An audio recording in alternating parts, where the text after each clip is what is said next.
provar para o próprio homem quem o homem é, para que o homem conheça quem ele é, conheça a sua fragilidade, a sua fraqueza, o seu erro, a sua necessidade da presença de Deus, a sua carência da sabedoria de Deus, irmão. Você acha? Pergunta por irmão, mas Deus precisa te provar para que você prove que você é fiel? Ou Deus não tem onisciência? Ou Deus não conhece o teu amanhã? Conhece ou não conhece? Conhece, irmãos. Deus sabe se você pecou, sabe ou não sabe? Sabe, irmãos. Que Deus prova, o homem ele prova. Mas para mostrar para o próprio homem quem o homem é, o seu caráter, sua personalidade, suas falhas, como que precisa, irmãos, de um conserto, de um renovo, de uma melhoração na sua vida. Essa é a maneira de Deus agir, irmãos. E olha que nós vemos na Bíblia. Deus deu ao homem o livre-arbítrio, liberdade de decisão. E precisava Deus fazer desta maneira. Precisava Deus agir desta maneira. Tudo bem, o homem errou, o homem falhou, não pecou. Deus sabia de tudo isso, irmãos. E o plano de salvação precisava ser desse jeito. Precisava ser tudo desta maneira. Da forma em que Deus ele fez, irmãos.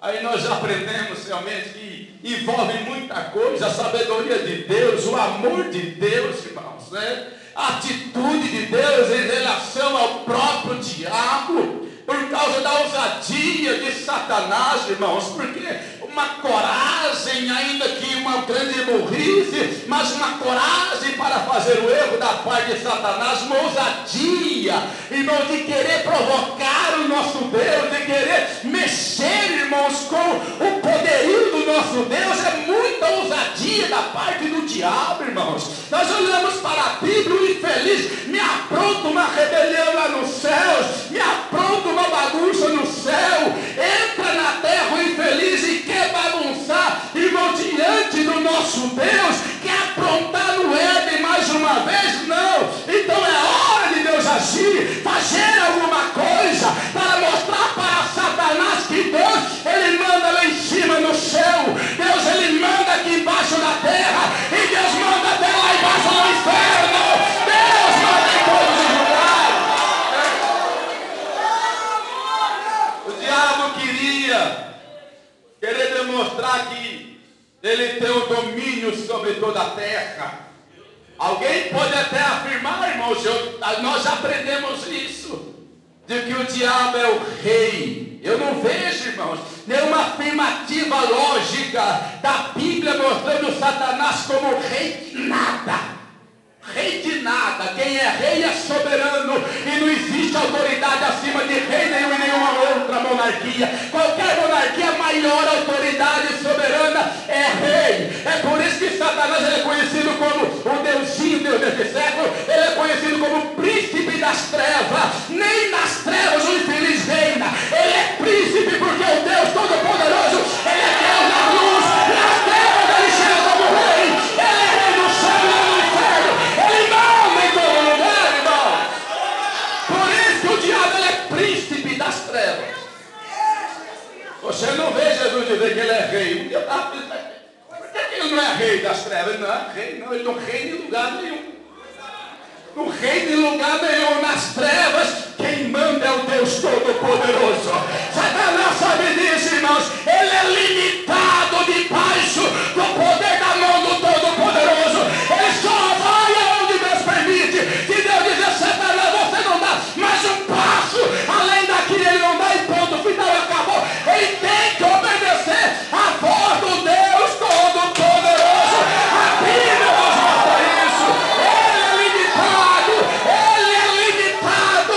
Quem não é limitado é o nosso Deus. Ele manda, ele faz do jeito que ele quiser. Se o homem pensa que a coisa está organizada, Deus ele chega e diz, eu vou desorganizar tudo, eu vou bagunçar tudo, para poder arrumar novamente depois.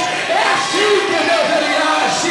Diga glória a Deus, irmão. Levanta a mão comigo, igreja, e diga glória a Deus. Aleluia. Olha, irmão, em relação a esse combate que nós falamos do grande combate, nós vemos, irmãos, a palavra do Senhor ela mostrando para nós a atitude pessoa bendita de Jesus Cristo, de poder agir em prol da nossa vida, deixar toda a riqueza celestial e vir na terra de uma maneira tão humilde para poder correr em nosso lugar. Nós olhamos na Bíblia e vemos, irmãos, o período que passou, os milênios que passaram depois da queda do homem, e nós vemos que tantos homens se levantaram, tantos profetas, e a terra continuava tendo um certo domínio satânico, agindo para lá e para cá com uma certa liberdade. Mas nós vemos que passaram os anos, passaram os milênios, chegou o momento da manifestação do nosso Senhor e Salvador Jesus Cristo. E nós vemos, irmãos, algo tão lindo, que quando Jesus, ele esteve lá no Jordão, para poder ali principiar, dar o pontapé inicial do seu ministério messiânico.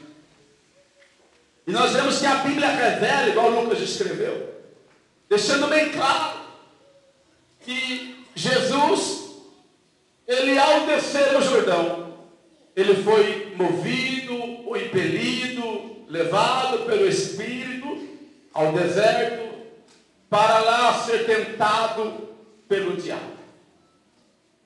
Irmãos, parando um momento para poder refletir nessa palavra, nós olhamos que a Bíblia mostra quando Jesus estava no período de jejum no deserto, após todo aquele período, chegando os 40 dias que ali ele estava, aí a Bíblia diz que apareceu o diabo para poder tentar. E a Bíblia nos mostra os 3 períodos de tentações em que Jesus ele passou. O diabo investiu em 3 ataques terríveis para poderem desta maneira tentar a pessoa de Jesus Cristo, para poder colocá-lo numa prova terrível, tentando assim derrubá-lo, tentando assim cantar talvez mais uma vitória, como até o momento ele vinha, o diabo, como se fosse o vitorioso, talvez se lembrando lá do Éden. Porque, irmãos, vamos meditar juntos aqui. Nós sabemos que o primeiro homem, Adão, a Bíblia mostra e é bem clara, Adão ele foi feito no estado de formosura total. Adão não tinha pecado, Adão não tinha falhas, Adão não tinha mancha de erros. Deus fez Adão no estado puro e santidade. Por isso que Adão tinha aquela comunhão com Deus. Havia pureza completa no homem até antes de pecar. Satanás, ele sabia disso, que aquele homem Adão era homem perfeito, era homem que não tinha pecado habitando nele. Mas Satanás conseguiu derrubar Adão. Satanás conseguiu levar Adão e levar também Eva, que também era feita em estado de perfeição, ao pecado, a errar, a falhar. Mas, irmãos, na história, passados milênios, entra a pessoa de Jesus. Você sabe que depois de Adão, como diz a Bíblia bem claro, o pecado ele passou de geração a geração. Todos os homens pecaram, diz a Bíblia, e destituídos estão da glória de Deus. De geração a geração, nascem os homens e nascem trazendo consigo a natureza pecaminosa herdada do primeiro homem de Adão, todos os homens. Mas, irmãos, de repente surge na história uma criança